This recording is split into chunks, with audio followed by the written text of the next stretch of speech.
Good question here. I have the first one. They want to apply for a firewall under Category 2. Can I ask for a 4-gate firewall, which we currently have leased from Charter? Okay, it's kind of a two-part question. You can ask for firewall.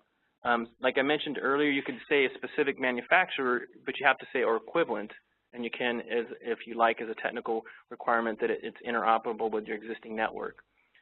The second part of your question, or is more of a different question, you're currently under a lease, so that part of it you would have to go out now to bid again and be able to break that lease and start a new lease as a service if it was part of like a managed local network service.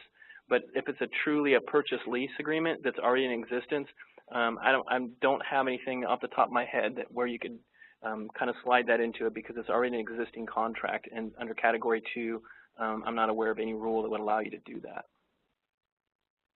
Any other questions? For managed Wi-Fi, I purchased the hardware.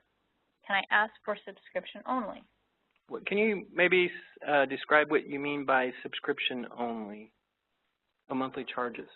Well, okay, so a managed Wi-Fi, it means that you don't own the equipment and someone is just maintaining the service. That's one way to look at it.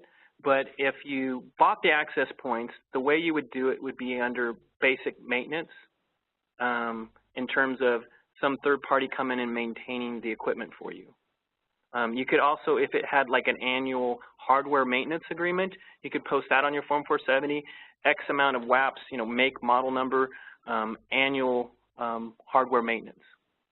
And then a second part of that, because I just want to make sure that, because there's different definitions technically, or if you mean that in addition, if you mean someone to maintain those, then you could do it as maintenance, hourly maintenance of iOS upgrades for wireless access points. So it's kind of like a two-pronged.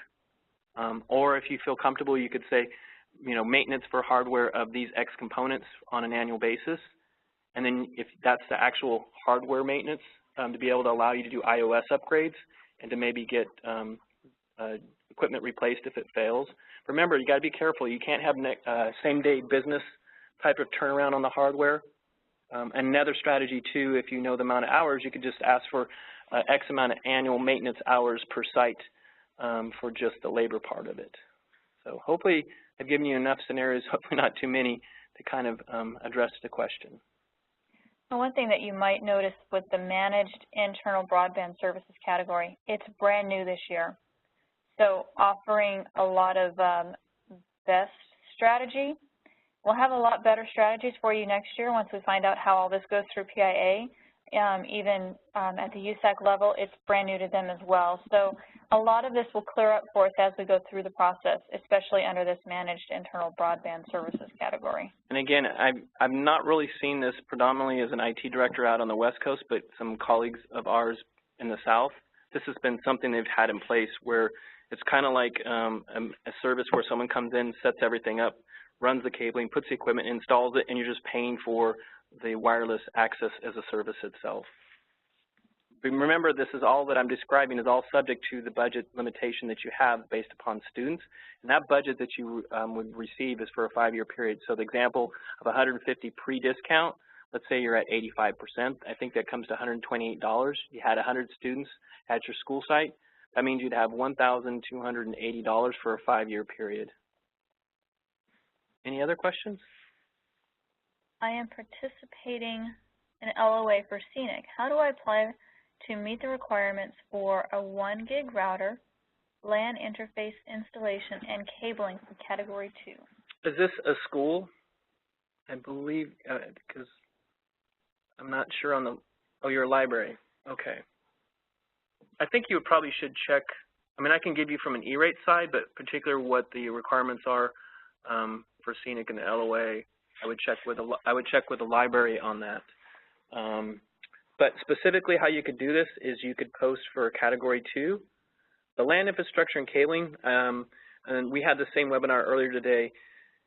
It's very challenging when we were giving you the examples of when you have to go in the newspaper. Cabling requires a lot of planning and a walkthrough typically. You would have to put it twice in a 2-week period in the newspaper. Libraries, it depends on how you're associated. I don't know your procurement rules if you're associated with a county, so that might be a little bit different, but I know in the school case it's going to be challenging to be able to do a cabling walkthrough. The electronics, timing-wise, the electronics, you can post it up on the Form 470 if it's a small amount of them.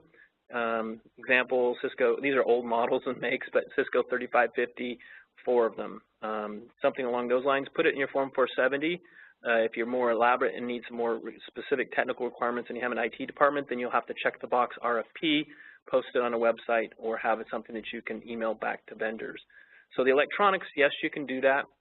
Specifically the router, firewall, if you have that, or a layer 3 switch.